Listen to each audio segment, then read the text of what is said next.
అందరికీ నమస్కారం అండి. ఆహ్, నేను ఇంపార్టెంట్ వీడియో చేయడానికి ఒక రీజన్ ఉంది కాబట్టి, మీ అందరికీ తెలియాలి కాబట్టే నేను ఈ వీడియో చేస్తున్నాను. 2023లో నేను సైసా మీద ముస్లిం మైనారిటీ గౌస్ చెప్పుల షాపు గౌస్ గారికి నేను ఒక లెటర్ ఇయ్యడం జరిగింది. ఆయన కమిటీలో పిలిపిచ్చి మాట్లాడతామన్న ఆడియోస్ నా దగ్గర ఉన్నాయి. కానీ ఆయనను ఇంకొక పెద్దాయన ఇద్దరు కలిసి ఎళ్లి సైసాతో మాట్లాడినారు.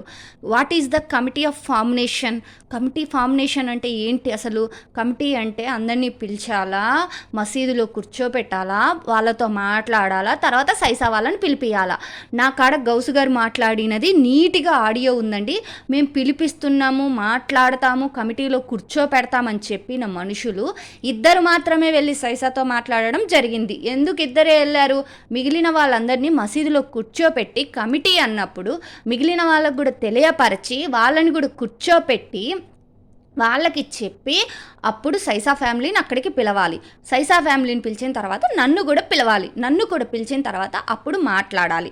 మాట్లాడకుండా వీళ్ళే వెళ్ళి మాట్లాడేసి అక్కడ what is the committee of formination? నేను మా డిపార్ట్మెంట్లో కమిటీలు చూశాను. నేనే కమిటీలు అన్నీ ఫార్మినేషన్ చేసేది సెట్స్కి. సో అంటే మనం ముందు ఇంటిమేషన్ చేయాలి. ఇంటిమేషన్ చేసిన తర్వాత డేట్స్ ఇస్తాము. ఆ డేట్స్ టైం మెన్షన్ చేసిన తర్వాత అందరం అసెంబల్ కావాలి. అసెంబల్ అయిన తర్వాత you want discussion, now start the meeting. అట్లా ఉంటుంది. కానీ కమిటీ అంటే ఇద్దరిద్దరు కమిటీలలో వెళ్ళిపోవడము, ఇద్దరిద్దరు అట్లాంటప్పుడు దాన్ని కమిటీ అనరు, individual of in talking power అంటారు.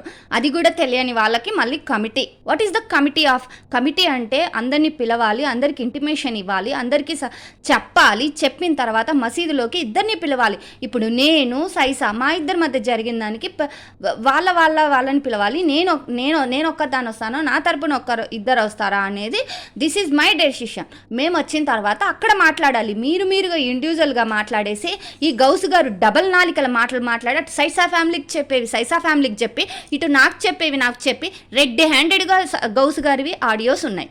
సో ఎవరిని ఎమాబరేట్ చేయడానికి ఇవన్నీ, ఎవరిని దోషిగా చూపించడానికి ఇందులో? అలాంటి కాడికి మాకు చట్టాలు లేవా, కోర్టులు లేవా? మేము చేసుకోలేమా? అంటే నేను ఆల్రెడీ ఒక పెద్ద ఆయన కూడా నజీర్ ఇలా మాట్లాడుతున్నాడు, ఇలా చేస్తున్నాడు అని లెటర్ ఇచ్చాను. ఆ పెద్ద ఆయన నజీర్ మీద కమిటీలో పెట్టి యాక్షన్ తీసుకున్నారా? తీసుకోలే. అంటే మీకు ఫేవరబుల్ కాబట్టి, మీకు మీ వాళ్ళు కాబట్టి మీరు సైలెంట్గా ఉన్నారు. నేను ముస్లింలోకి మారినా కాబట్టి నేను ఒక ముస్లిం అమ్మాయిలా చెప్తున్నా, ఆడపిల్లలకి మాకంటూ ఒక సపరేట్ వింగ్ తయారు చేయండి. మాకంటూ ఒక ముస్లిం మైనార్టీలో ఒక వింగ్ను తయారు చేయండి. మా బాధలు, మా కష్టాలు ఏమన్నా వస్తే మేము ఆడికెళ్ళి చెప్పుకుంటాము.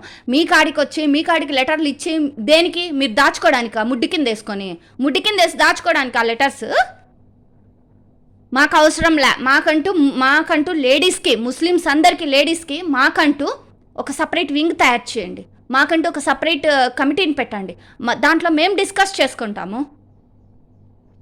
అంటే మాకు ఏ బాధలు వచ్చినా మీ కాడికి రావాలి. మీకు లెటర్ ఇస్తే మీరు అందరు కలిసి కుమ్మక్కయ్యి మీరు రాజకీయాలు చేయడానికా?